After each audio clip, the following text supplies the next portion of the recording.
Good evening, all. Quick audio check as the masses join. We always love Lease with you, Dr. Carpenter. It always pulls a great group, provides a ton of value from a lot of our 13,000 clients and great updates. Well, appreciate you having me on here again. It's been about a year and a half since we've done this, so it's good to be back. Perfect. And hello from Michigan.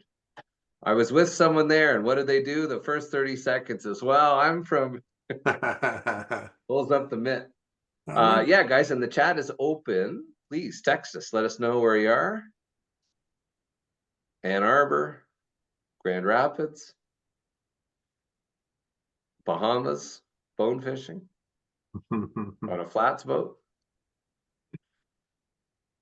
Augusta, Georgia, come on. Montana, perfect. New Jersey. Aronia, I think that was Arizona. Reno, Nevada, we've had some great work there. Paw Paw, Michigan. That's over to you, Dr. Carson, Dr. Carpenter. It is. Boca, Arizona. Yeah, we've done a bunch, actually, just with the client in Scottsdale last week. Beautiful spot. Weather's been a little cooler this year. Well, here in Washington, Detroit area, we had 73 today, so not bad. What a crazy summer. New Jersey, Sebastian, pleasure. Thanks for joining us. And Teresa's raised her hand already. Okay, fantastic. That means it's time to get going, and a high five to get us started. Well, certainly appreciate everybody coming from all four corners of the continent here. It is, for those of you that haven't joined one of our continuing education courses, welcome. We continue to work with top speakers and presenters throughout North America.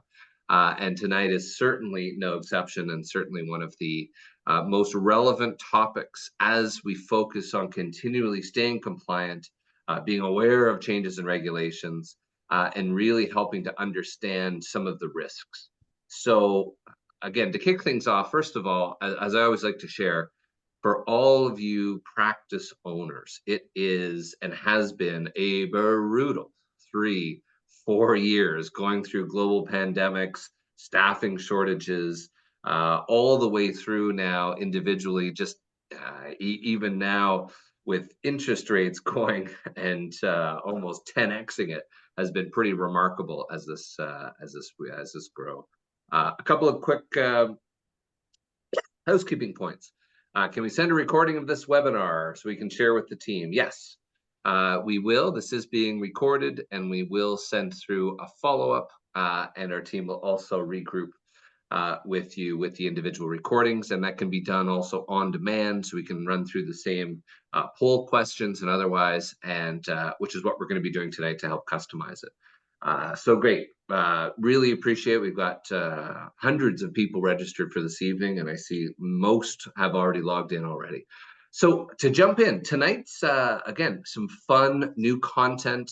Number one is Practice Owner Alert, top OSHA and infection control variations for 2024, right? And then also, as Dr. Carpenter, who's a fantastic client of ours, great way to rethink about the physical space. And of course, with the physical space comes the office lease.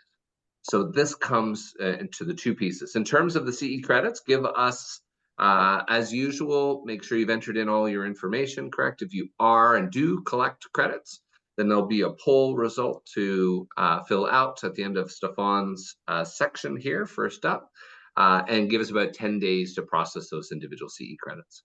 On that note, first up is Stefan Wells. Stefan has, in essence, has a perfect background for this business. Let it be on working for a leading dental practice transitions firm and market valuation firm, which his family's been involved with now for decades.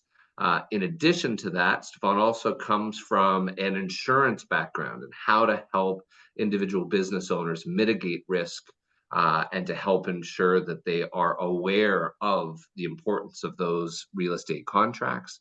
And lastly, specifically on the real estate side, has been involved with many different business owners and individuals alike, helping to make sure that there's a solid commercial real estate plan for themselves and their businesses.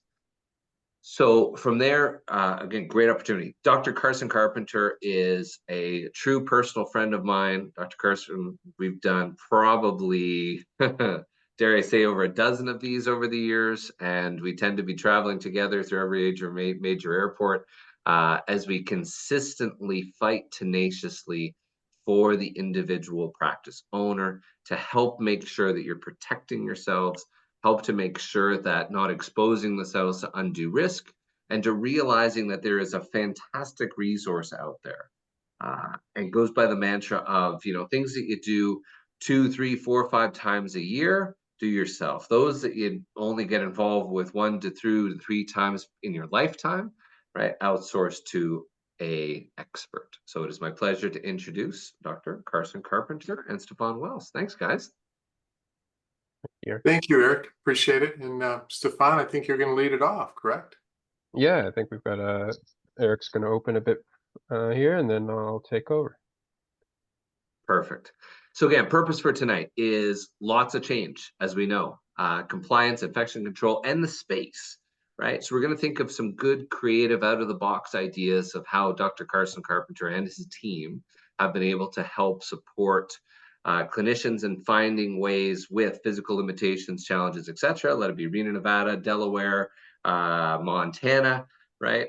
Or Bellevue, Washington, or anything in between, to help make sure we're there. There's detailed audit checklist, right? Why the proper space and lease is critical for being OSHA compliant, and ultimately helping to avoid those $100,000 traps.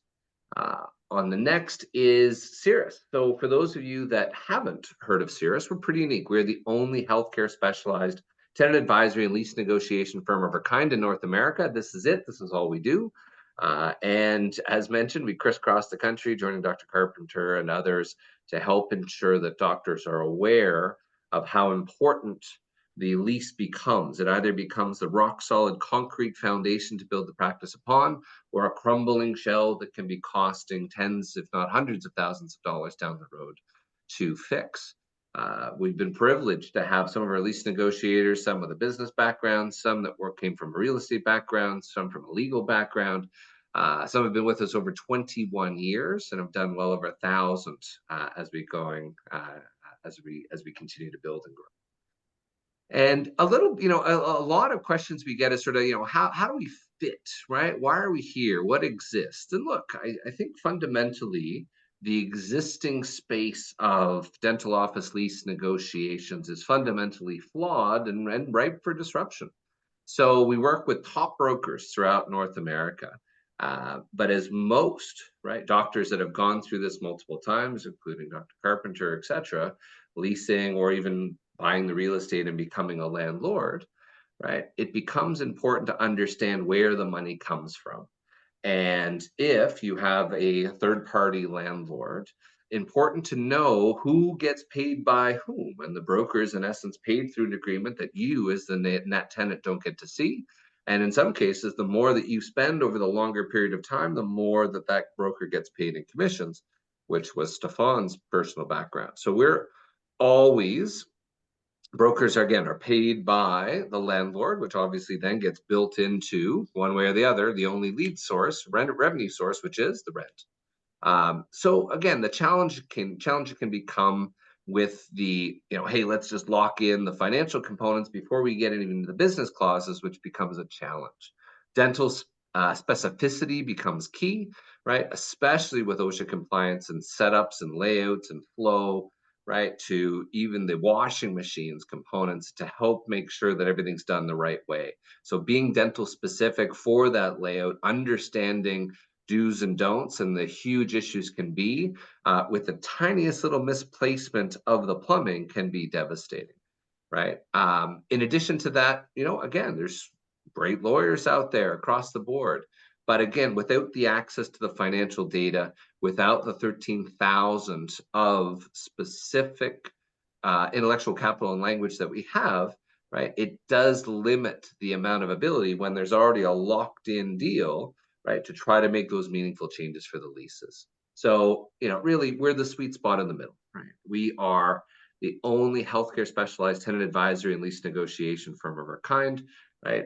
And we're always working for the doctor. We're supporting them. We're paid for them by directly. We're here to help leverage the 13,000 of these that we've done.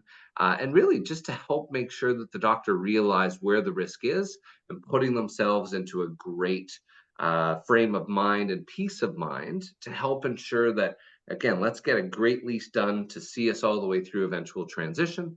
And most importantly, making sure that the lease is aligned, not only for you, and I ask you tonight to take off the practice hat, right? Put on the future, either landlord hat if you own, or right, the future buyer hat of your practice, because that becomes most relevant.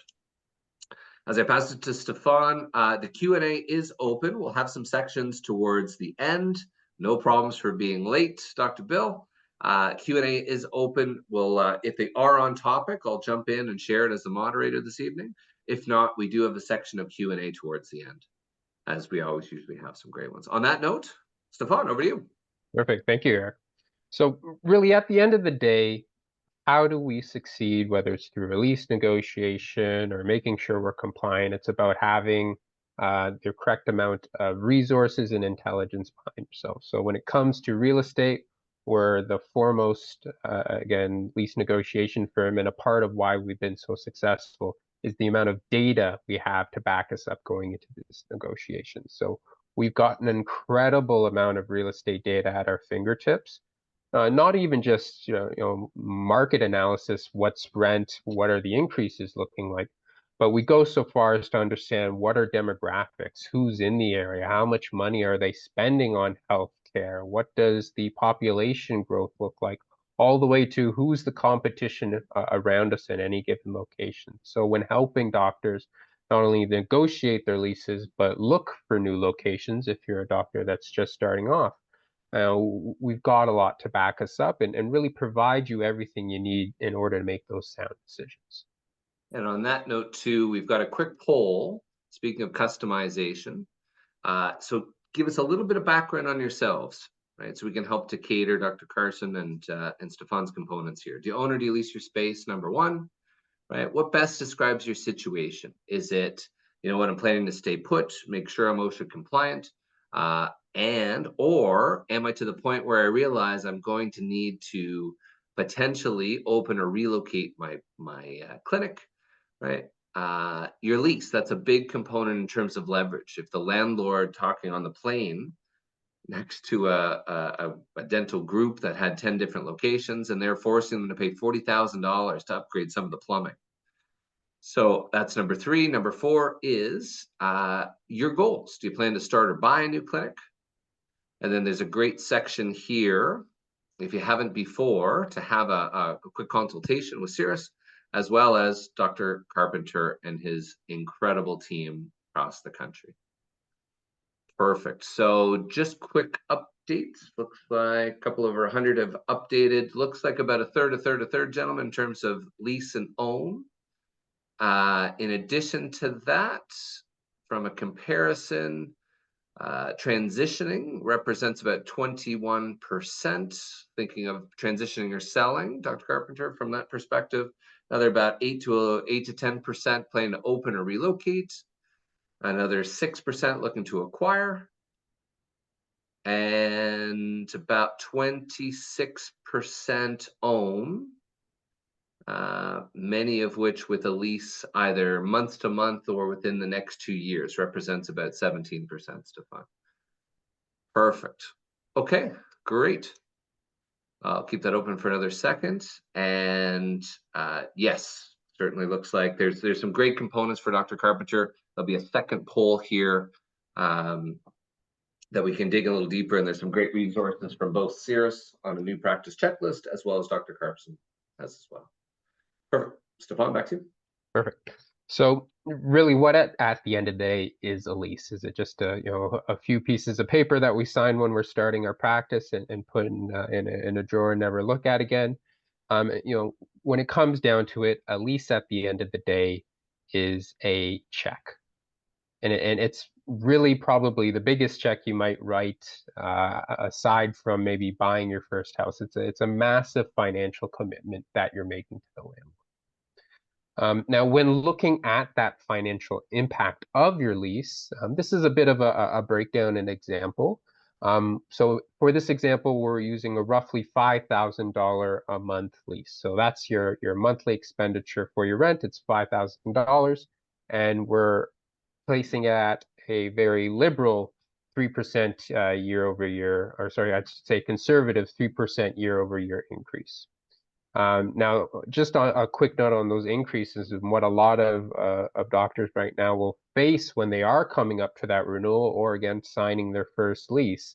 If you're able to secure a 3% year over year increase, you're ahead of most of your colleagues because of the economic climate, the way interest rates have been going up and inflation or otherwise. A lot of landlords now are shying away from that historical 3% increase year over year. We're now seeing 4% or greater, and many landlords are tying that increase to the rate of inflation. So now any predictability you had in what is your second largest expenditure for the practice has gone out the window because 1 year it could go up by 8%, the next year 10%. You've got no sense of predictability. So you always, when going into those rental negotiations, want to try and put as much as a cap on that. So if we're signing a lease for 10 years, what is our reasonable expenditure going to look like? So within those first 10 years alone, so really the first term of your lease, you're looking at over $687,000 just off of a 5K a month lease. Now, when we're looking at over the full 30 years of a term, so that's really the average of how long a practitioner is in a space, you've spent over $2.9 million in rent. That's a massive expenditure. And what that really should tell you is how important you are to the landlord. You are a massive revenue stream for the landlord, and that's your leverage going into things. Don't feel that when you go into negotiations, you have to accept everything as is because you've got a lot of leverage going into this because you have exactly what the landlord wants, and that's your money. So for those that are looking to start off, what are some of the pros and cons between buying versus leasing? So if we're looking at buying a practice or even a space or a property, some of the issues you can face are the large upfront investment, right? It takes a great amount of capital to not only buy a property, but then also build out a practice or buy a property and then buy the practice that's within it as well. It's a great expenditure to deal with. If you're buying a property, you also have to reasonably expect that you're going to become a landlord. So you're now running two businesses. You're running the business of a real estate investment because you're a landlord, and you're also wearing the cap of a business owner of a practice. So you've got to expect that extra level of work when taking on that endeavor. Now the pros are obviously you've got an investment. Down the road, when you do retire, sell the practice, you can hold on to that property and have some positive cash flow through that rental income. You've certainly got greater flexibility when you're a landlord, right? Nobody's exactly telling you what to do if you own your property. So you've got greater say and flexibility on what you want to do with the space, especially when it comes to being compliant and how you're laying out the space. All those decisions and final remarks land on you. And again, you just ultimately have that freedom to control the property how you see fit. Now, what are some of the positives of instead deciding to go down that leasing route? Maybe you don't want to outright buy a property. And the biggest pro is that it's a far less expensive endeavor, right? Your initial capital expense towards starting a practice in a leased out space is much less. You don't have to buy the practice. You can focus that capital Now on the build out, make sure again you're doing everything properly. You can splurge a little bit more on the equipment so that it's lasting a longer time through the life of the practice. And again, you've got that flexibility to relocate, right? With the lease, and again, a well-negotiated and structured lease, you're really adding in some protections for yourself. If, let's say, the market drastically changes, the neighborhood isn't quite what it used to be, the tenants around you or the businesses around you have faltered or changed, with the lease, you've got more flexibility to move. You're not tied to a space as you would be with a owned property. You've got that ability to move and pivot as the market changes as well. So why is the lease important as an owner occupier? Many of you might be surprised and think, well, I own my space, I own my property. Why in the world would I ever need a lease? It's still important, even ever more so important as an owner, to still have a lease in place for yourself. So you want to mitigate any risks or exposures that you might have, for yourself, from tax advantages, the property value, keeping a track record of rents. There's many reasons that, again, it's going to be incredibly important to have that separation between the two entities. That dental office lease agreement that you set up for yourself, it's going to help separate the responsibilities and the obligations between your real estate holding corp that you've set up to hold your property, and then again, the professional practice corporation that you've set up for the clinic. And that lease helps establish important details such as how much rent should you be paying each month, who's going to be responsible for paying or dealing with those building repairs when they come up, and at the same time ensuring that separation of the two assets is really maximizing the value of each business at the end of the day. So again, avoiding those taxation issues, having a clear breakdown of your costs, and when it goes time to sell the practice, you're creating that track record. When any buyer is coming in to evaluate, how do I want to look at this practice? Is this the right space for me? You're going to want to have that lease set up well in advance. Because if you're now trying to set this up at the final hour and somebody's coming in, they're going to say, well, wait a minute, you did this lease yesterday. This seems a little fishy to me. Whereas opposed to if you had this already, hey, this is the rental amount I've been paying for myself for the last 30 years. It's based off market rent. You've got a history to show, and that transition into becoming a landlord is going to be far smoother for you. Dr. Carpenter, you're in this exact same situation. We reviewed your lease not that long ago. Anything else to add from going from the importance of the lease from being an active dentist who owns their space, and then more importantly, through that smooth transition where then you became that full-time landlord, as Stefan mentioned? Any other best practices for attendees this evening?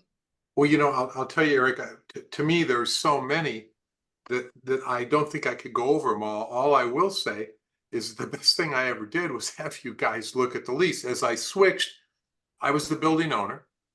Now I used to be the owner and the occupant. Now I was going to be purely the landlord. And I remember you looking at that lease and finding some things that really could have caused problems for me. They never did. They could have. We changed them. And I still thank you for doing that. So, and again, that's something you guys probably ought to talk about more, is that you don't only negotiate leases for a tenant, you do a lot of landlord work. It was very helpful, and I'll always thank you for that. Especially, I have some large dental clients, as you know, in my building, and there were some things that weren't too favorable that we were able to change. Correct. Yeah. And as the landlord, you're the lord of the land. But yes, you can get a very sophisticated national tenant. And when times are good, great. But if that practice becomes underproducing, et cetera, they want to try to walk away or try to find a hole, right? It's those things can be worth their weight in gold. For sure. Well, remember, you found the fine print that I was not allowed to lease to any other dental organization in that building, even if it was a specialist. I mean, I was locked out, and we quickly changed that, and I'm glad we did. Fantastic. Stefan, back to you. Yeah. And really, one of the main reasons you want to have that lease set up for yourself and pay yourself a fair market rent, right, is because the revenue that any commercial property generates really determines the value of the property. So in order to protect that investment you've made as a property owner and as a practice owner, it's important to have that lease set up and make sure that market value that you're paying towards, the practice towards the property in the form of rent is calculated properly, because if we're overstating or understating an amount, that can have a drastic effect on the valuation of both of your assets. Now, really, there's dozens and dozens of lease or sort of clauses within the lease that can really affect your bottom line and your ultimate return on investment. Now, unfortunately, we've only got an hour, so I can't go through all of these, but a few key ones for you in the realm of thinking about compliance and how can I ensure that my space is fitting all the needs and requirements I have is alterations. So alterations is a big one, because this is actually governing what control the landlord has and what say the landlord has over how you're able to make changes to the space, right? If you want to make renovations, you need to make massive changes to the space to stay compliant, or allow yourself to have better control over how you're operating in the space. What level of the control is the landlord going to have over that? What kind of documentation do you need to show them? The more red tape you're setting up for yourself, the harder it's going to be to really profit in your practice. Things like death and disability clause are important. I've spoken to so many doctors that have been hunched over a chair for 30 years, and unfortunately, they develop serious back or neck issues, and face a situation where they really can't practice dentistry as they do anymore. So having a death and disability clause is inserting an emergency clause or emergency exit into your lease for those exact situations. Because if something happens to you, your lease doesn't disappear. It's now falling on to your successors and heirs. So your spouse, your kids, whoever's in control of your estate, they are now responsible for that $6,000-7,000 a month lease that you have. So you really want to build in an insurance policy into your lease. And that's how you should view it. The lease is your safety net. It's not just how the landlord's governing control of my practice. It's my safety net. You would never make an investment and not get some kind of insurance to back it up, or set up the steps that are needed to ensure when things go wrong, your family's taken care of. You need to view the lease in that same light. Now, a few provisions that can really help healthcare tenants when looking at the space, when building things out to ensure everything is going to fit your needs and have that process be as smooth as possible. So fixturing and free rent period, tenant improvement allowance, construction bonds, construction liens, as is and warranties, tenants' work considerations, and then landlord's work outline. So fixturing period, very simple. It's essentially that period of time while you're building out the space. So when you're just starting off on building a practice, how can we mitigate some of those costs that you're facing? So that fixturing period is that period of time. You haven't opened up for business. You're still building out the space. You're inserting chairs, you're doing plumbing, you're fitting out the space. Let's make sure during that time we've got some alleviation of rent, or at least not paying any rent at all. Now, what many of you need to be wary of, and I see this day in, day out, I actually spoke to a doctor today, is if you're working with a broker or otherwise, you've got to be wary on how they present free rent to you. You'll get what Eric and I like to jokingly call now the broker special, where it is you'll have a 10-year term plus 4 months. So they'll say, oh, we got you 4 months of free rent. But in reality, what they've done is they've kicked that down the road and they've tacked that 4 months onto the end of your lease, where now because of year-over-year increases, you're paying the most amount of rent. So instead of giving you free rent, they've tacked on that rent to the end, and it's costing you more than it actually would. Now, free rent, of course, quite self-explanatory there, is once that fixturing period is open, we've opened doors, we've got patients in, and we're going to go through some growing pains. we're going to want to make sure we've got some alleviation from rent there as well, whether it's less rent, or no rent at all, or if we're just sort of paying the operational expenses at that point. Let's allow us to focus our capital into the business and not into the landlord's pocket. Now, tenant improvement allowance, this is something that seems very exciting at first, and it can be, right? Tenant improvement allowance is money that the landlord is willing to give you to spend towards the built out or the fitting of the space. Now, this is usually factored in on a per square foot model, so it can be anywhere between 30 upwards of $60 or $70 per square foot, depending on where you are in the market. Now, what you have to be wary of is it's not free money. Landlord's not giving it out of the goodness of their heart. It's going to have an effect on your rental amount. So again, we can help you calculate and figure out what's going to be an appropriate amount, what's the best amount to take, maybe know it all, and maybe take that off of the rent instead of taking an amount from the landlord.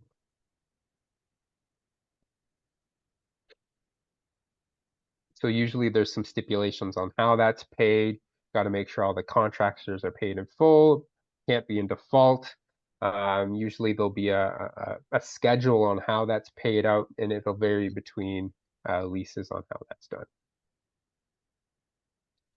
Now, when accepting a space, typically it'll be as is, whereas. So as the space is how you're accepting it. So when you're thinking about compliance, how is the space going to fit my needs? Very important that we're looking at the space. Is there any mold? Is the HVAC in working condition? How is my sort of hazardous materials being disposed of? These are all things you have to look up when looking at the lease as the initial buyer. Landlord's work, again, this is incredibly important for those first steps. What kind of work is the landlord going to put in for you when roughing out the space? So this is where they'll be putting in the pipes, setting up the ventilation, any of the gas lines. So very important when you're outlining that work in the lease, it's keeping in compliant of what needs to be done in a dental practice. And again, working hand in hand with Carson or your contractors otherwise, these things can all be ironed out for you. Now, how have we been so successful over our last 30 years is because we have a tried and true process. So for those of you coming up to your lease renewal, you're going to want to make sure that you address this process at least 18 to 24 months in advance, because that's what's going to give you the most leverage. If you're coming up to the landlord just a few months before your expiry, you put all the cards in their hand because they know you reasonably can't leave the space. You can't build out a practice in 3 months. So whatever they put in front of you, they reasonably expect you to sign. So the more time you give yourself, the better the outcome is going to be for you. Now, again, we've got a multi-step process on how we approach the lease. And the key component here is to gather as much information in the beginning, make sure you've got all the documents, understand what your goals are for the space, and make sure that aligns with the negotiation process, right?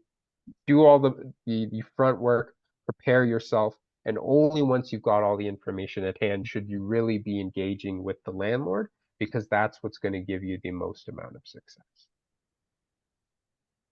Now, for those of you that are in attendance today, as a courtesy to you, we are providing you with a critical dates in risk analysis. This is usually valued at $2,000. Again, as attendees tonight, we are offering this to you on a complimentary basis. So what we'll do is we'll review your lease cover to cover, highlight all the red flags, and present that to you and really outline a strategy on the best way to move forward with your lease negotiations. Eric, to you. Excellent. Mr. Pond, thank you. It's a great way, just knowing the amount of doctors we spoke to on the West Coast. One of the big dental conferences recently was astounding how many just were unaware of what was hiding within the leases. And that can be just as true with some of those OSHA violations without being aware. So as mentioned, as part B, we have some great resources here, as well as from Dr. Carson Carpenter in terms of resources, documentation, flyers, etc. Quick little poll there for that side. Dr. Carson, I sent you the results from the first, so We've got a good mix across the board of those now into the mid-career, right, as practice owners, office managers, and then obviously a lot in that sort of realm of, do I stay or do I potentially go to relocate my clinic? And what could be more cost effective? Do I judge the potential risk of a compliance violation, right? Or is now the right time to make the investment, knowing that on average, most doctors are building out 2.1 clinics throughout their professional career? So, Dr. Carpenter, over to you. Very good. Thank you, Eric. And thank you, Stefan. Let's move on. And what I like to do this time of year, I like to go over what were the top violations that we saw in the previous year. And let's see if we can't do some things that will help keep you out of trouble. Let's see, Eric, I just should be able to advance this. Let's see, there we go. Okay. One of the top violations that I saw was not having a written hazard communication plan. So what all of you want to do is make sure, if I always say, either write an OSHA manual or buy an OSHA manual, but have one, because this is a top violation. It's something that I see all the time.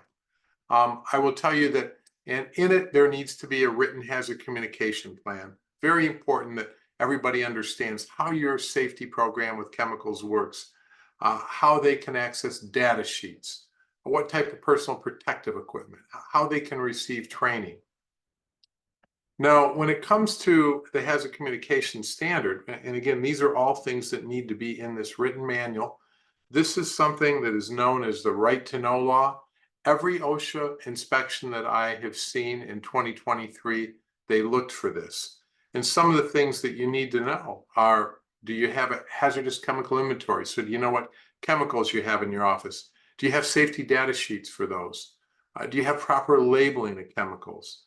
Have all employees been trained? And another key thing, again, is back to that written hazard communication plan. You can do all the training you want, but you have to have a written manual. And I will tell you that a chemical inventory list is something that's not hard to do. You do it one time. You can simply go to your supplier, query them for the products you bought, say, in the last 18 months. From there, you can take and transfer it to an Excel spreadsheet or a Word document. And now every year, you update it. And in a typical dental office, there's not a whole lot of new chemicals or products that come into an office every year. Don't forget to labels. Another common violation we see is where chemicals are transferred into a non-labeled container. For example, this bottle, it probably came in a much larger bottle. It had isopropyl alcohol in. It had a manufacturer's label on. That's fine. But the second you transfer it into an unmarked container, you have a problem, and you have to label it in a manner like this. Let's see here if we can get this to move forward.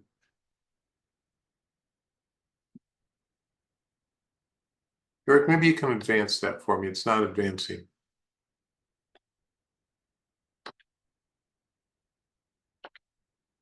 Okay. Now, some of the things that you have in your office, you might not realize they're hazards, but your disinfectants, your cleaners, all your restorative materials, all your precious materials, even things like plaster stone, alginate. Basically, I say any powder, liquid, or paste that you have in your facility is considered a hazardous material. You have to advance the slide for me. Next slide. Remember too that you have to have labels, as I said, on these products, and even on the products that come with you in their original containers. You've got to have employees that understand how to read these, what are called globally harmonized labels. The next slide.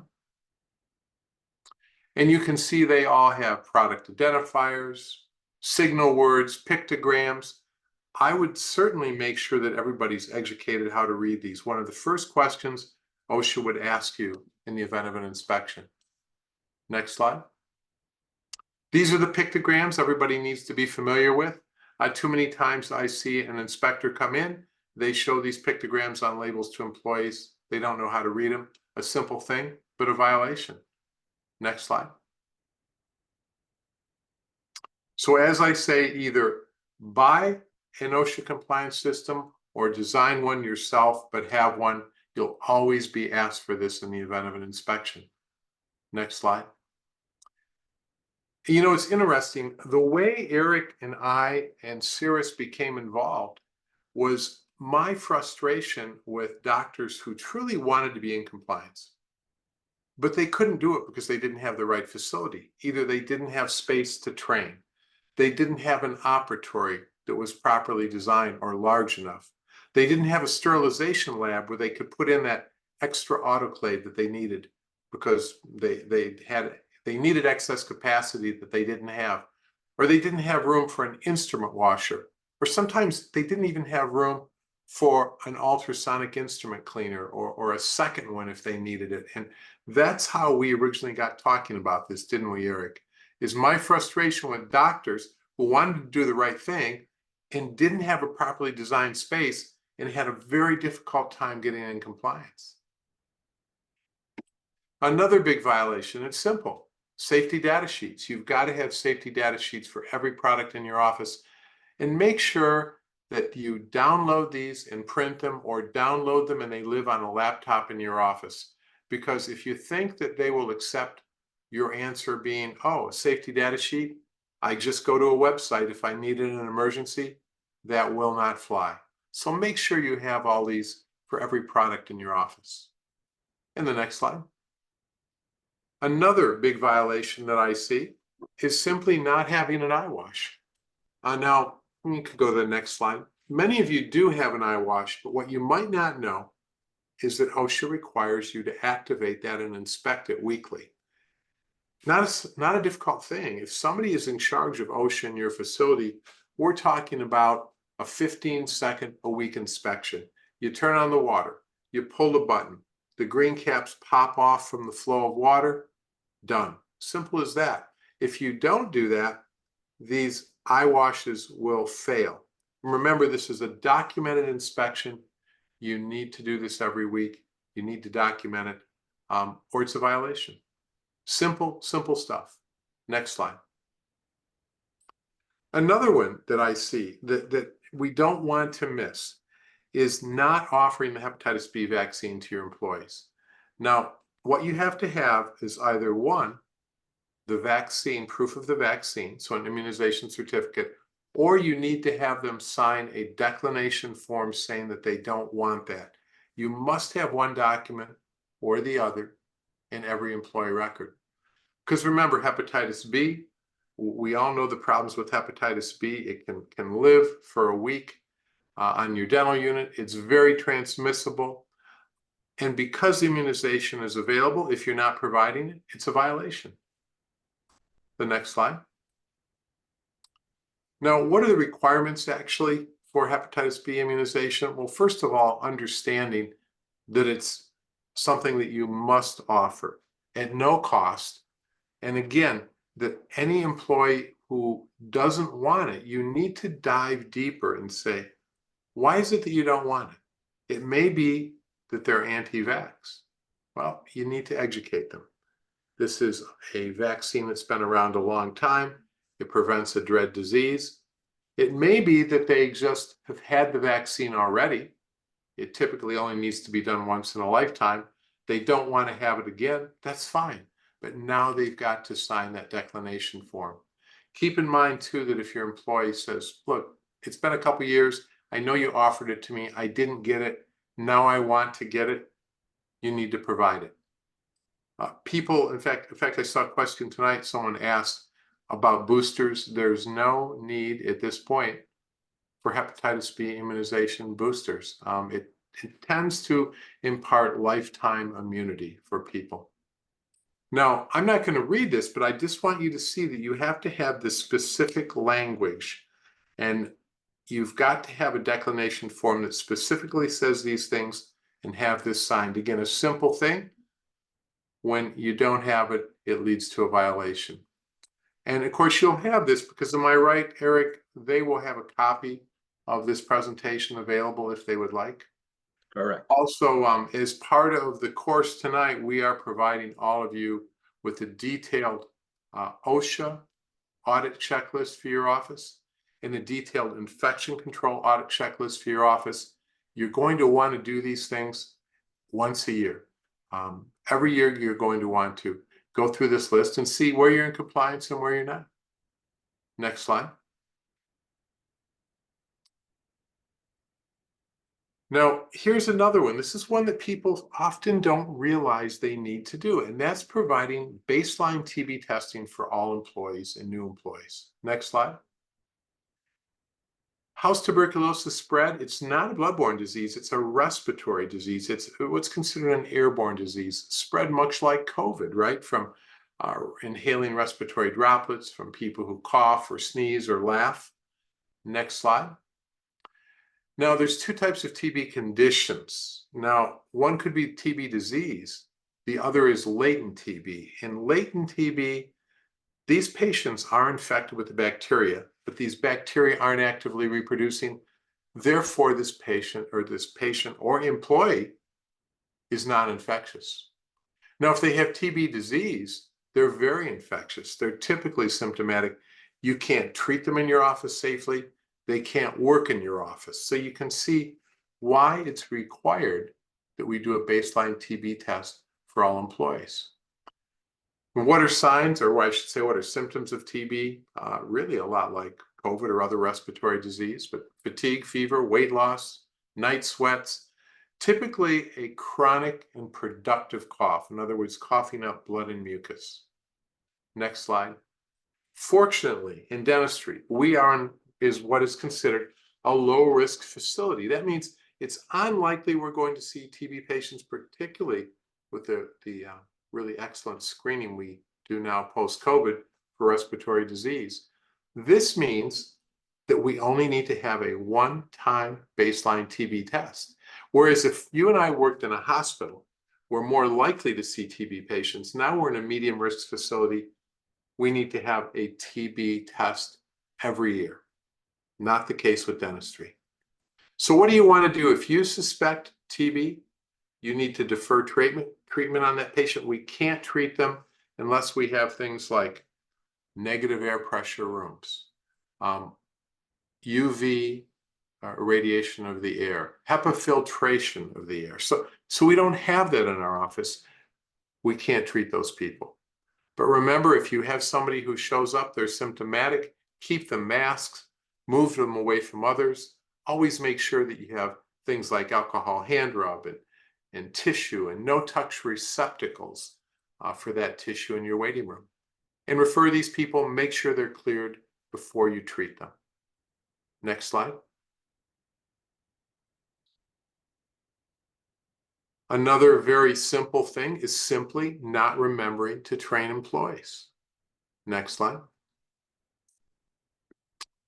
Of course, OSHA training is required for all employees. It needs to be done every year. And when you think about it, it's not just that it's a requirement. This is a way to make your business safer. This is a way to reduce liability for your business. It needs to be part of your onboarding process. It needs to be provided for all training, or for all employees at least once a year. So keep this in mind. Make sure that you have records of this training.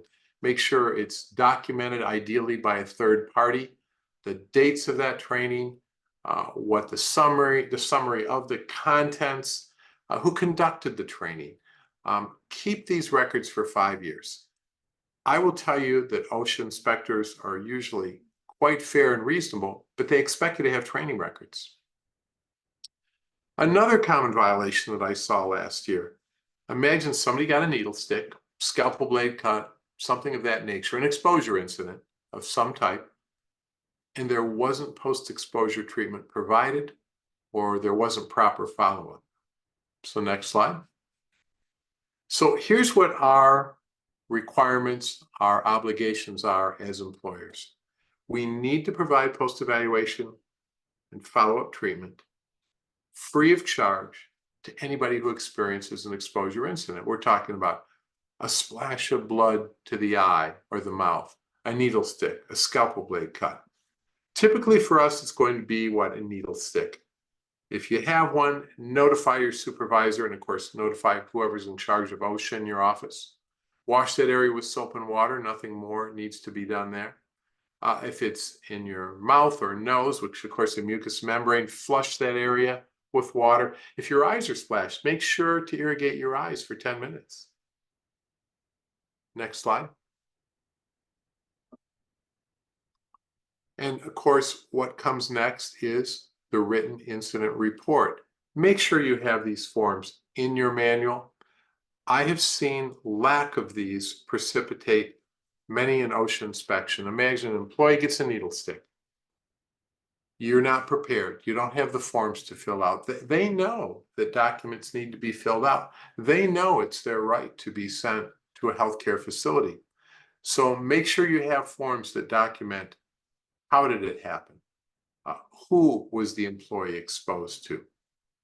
We need to, of course, identify the source patient, and you need to offer to the employee and the patient post-exposure testing for hepatitis B, C, and HIV.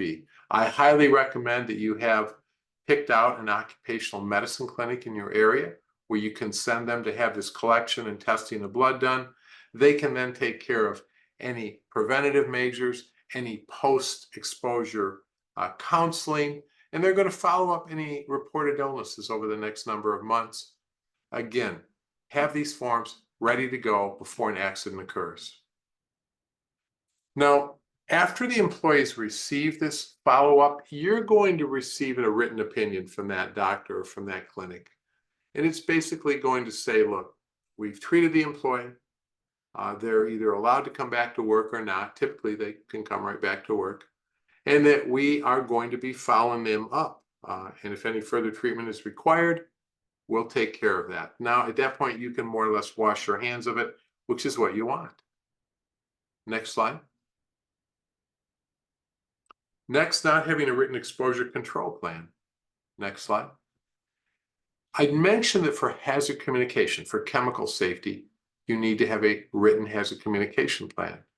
Well, for bloodborne pathogens, you also need to have a written plan. That's called the written exposure control plan, and we need to have this. What do you need to have in it? It needs to describe the hazards in your workplace, the potential exposures, the PPE that you have, how employees get trained. Next slide.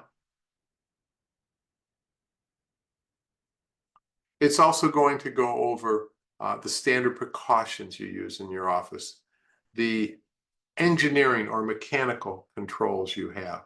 What type of housekeeping do you do? How do people in this facility, when they're hired, get the hepatitis B vaccine? Who do I go to get post-exposure follow-up? Next slide.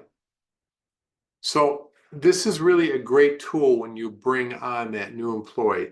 It talks about the standard precautions you use in your office. These things all need to be in this plan. It also talks about the engineering controls you use. Engineering controls, these are mechanical devices that make things safer in your office, like a needle recap or a scalpel blade remover, for example. And these plans need to be updated annually. Next slide.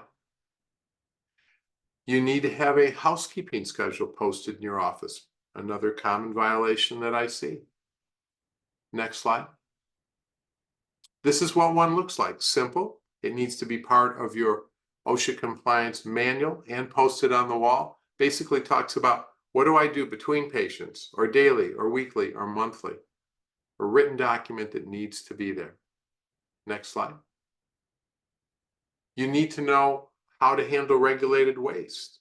Employees need to understand what things need to be red bagged, what things can go out in regular trash, what things need to go in a sharps container. Again, these are all things that are common violations. And for sharps, again, you need to have a sharps container, and it needs to be not just back in the laboratory, but in the area where that sharps is generated. In other words, in the operatory. There needs to be a sharps container in each operatory. And next slide. For personal protective equipment, again, employees need to be provided personal protective equipment that fits them properly. It needs to be maintained by you.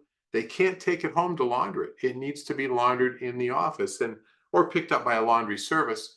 And earlier, Eric had mentioned, Eric or Stefan mentioned the need to be able to have, for example, a washer and dryer in the office. If you have a poorly designed facility or not enough room, how can you be in compliance? It's very difficult. Next slide. So other areas cited, you can go to the next slide. These are just the things that I see that people sometimes forget. They forget that it's not just about bloodborne pathogens. It's not just about chemicals. We see citations for electrical violations, ionizing radiation, even non-ionizing radiation, like imagine curing lights used without a protective shield, or means of egress, not having proper exit doors, or not having proper signage for exiting a facility. Next slide. Now, I want, in closing, talking about OSHA inspections and being prepared, I and my company have been through more OSHA inspections in dentistry. And although I'm trained as a dentist in medicine and in veterinary medicine than I believe anybody in the United States, I actually find OSHA inspectors are quite fair. They're quite reasonable. But here's what they're going to ask for. They want to see, first of all, written documents. The ones I mentioned, a written hazard communication plan, a binder or a laptop with SDSs on it, that written exposure control plan for bloodborne pathogens, and they're going to want to see your training records. Right away, they're going to be able to tell this is a good office or this is questionable. They're going to look for posted documents like the OSHA poster. They're going to talk to employees, not that they're out to get you, not in an intimidating way, but to ask simple questions like, hey, do you know where the OSHA manual is? Do you know how to get to a safety data sheet? They're going to walk around and look at the facility. They're going to take some notes. They don't talk a lot about it. They'll make some comments. They'll send the results, usually weeks to a month later. And at that point, you could have a citation. If you do, I certainly encourage you to call us. We've been through a lot of these. In fact, we just dealt with one on the West Coast. This particular office got hit for over $21,000. And we were able to get it down to about $4,000, but even more importantly, get OSHA off the back of this doctor. CDC guidelines, I just want to mention, you want to follow these because OSHA can enforce them. And if you think just because they're called guidelines, you don't have to follow them, your state dental board can enforce it, your state public health department can enforce it, and certainly a court of law would as well. Next slide. So to do an audit, we'll go to the next slide. I think that this is extremely important, and that's why we have included an OSHA and an infection control audit checklist as part of this course. You're all going to receive it. I'd spend at least a good hour going through your office, seeing where you're in compliance and where you're not, and make sure you do it at least once a year. Next slide. Again, some information about us, compliance training partners. We do have a team of OSHA authorized trainers who will answer your questions and will help you and see what we can do to keep you in compliance or get you in compliance if you're not there yet. The next slide. Eric and Stefana, I want to invite you, or thank you for inviting me tonight. It's always great to have an opportunity to talk to your clients.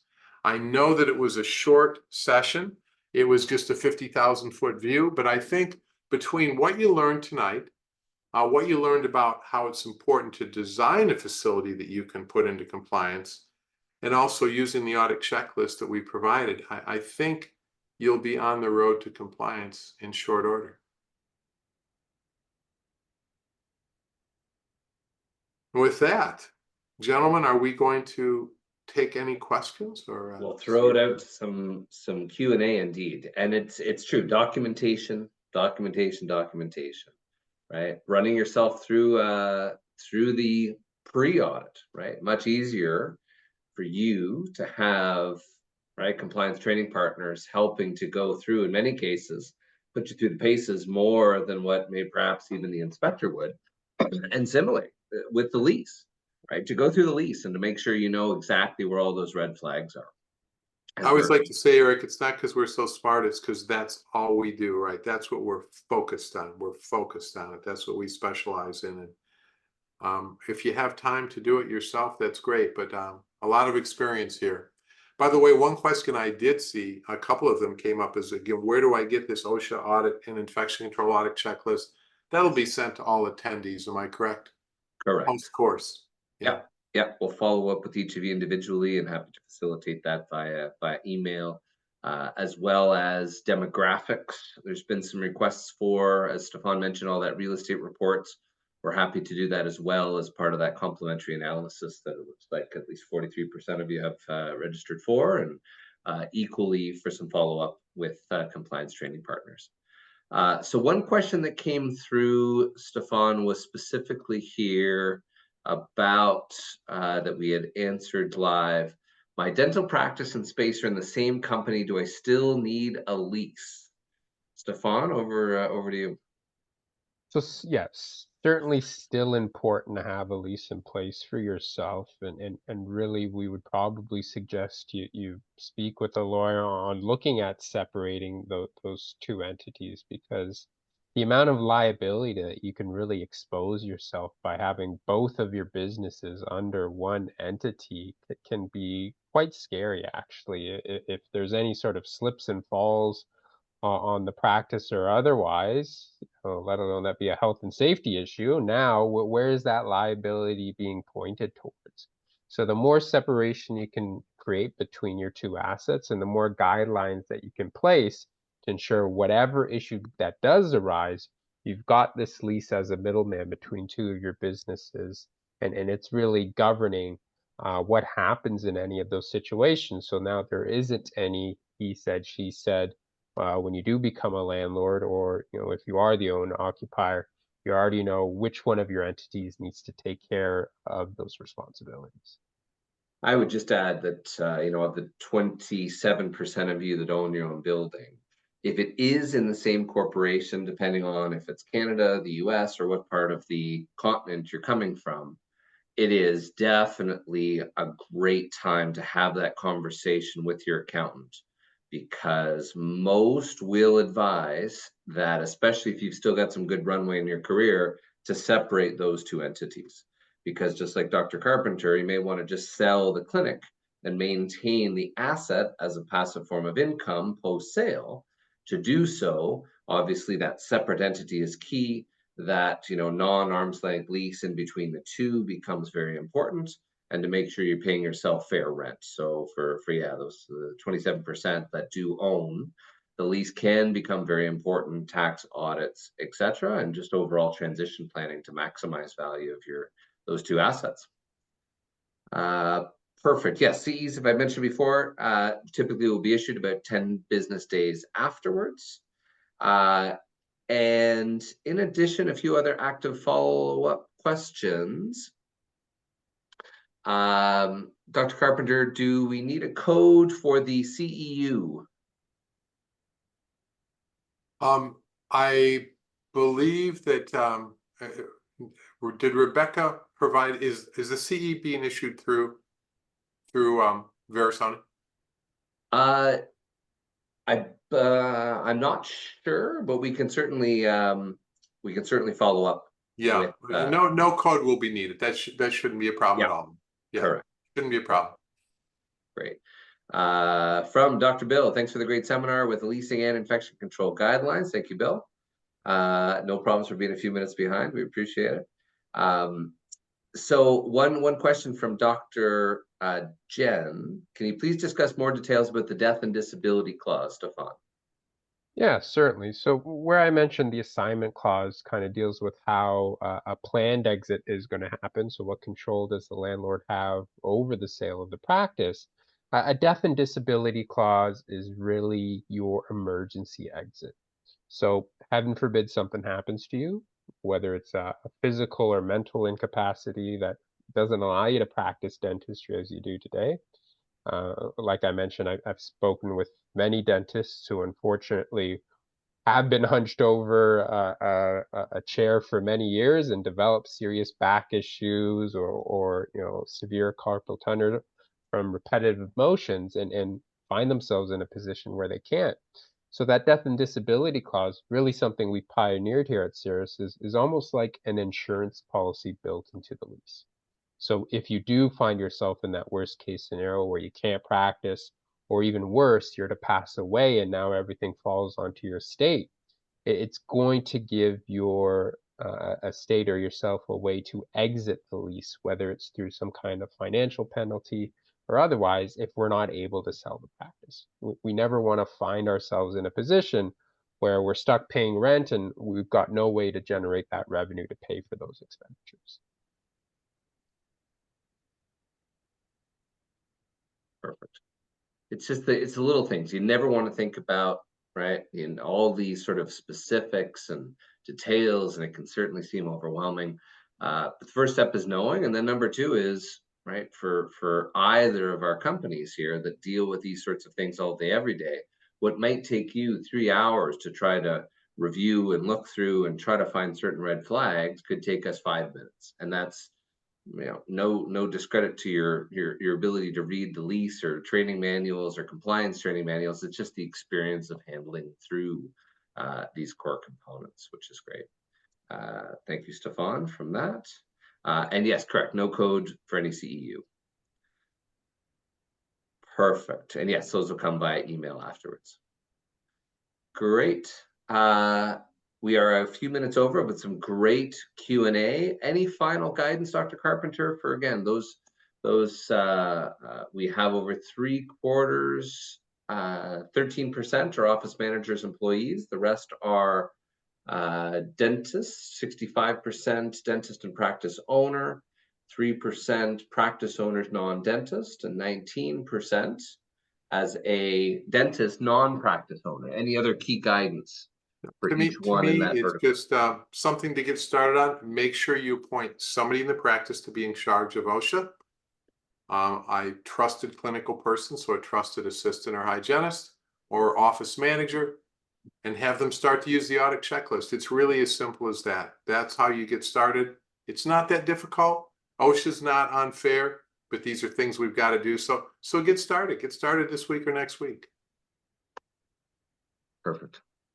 On that note, gentlemen, thank you so much. If you haven't had your lease professionally reviewed, exactly the same piece, right? The anxiety we feel from time to time is really because it's something that we could have taken action on and we procrastinated. So here's 2 great ways with great free resources to be able to get that, sort of pull the Band-Aid off a little bit. And trust me, it'll feel like a gigantic weight is lifted off your shoulders once you've got a much better understanding of what's hidden in your lease, as well as what might be a potential inspection and in violation in that next potential inspection.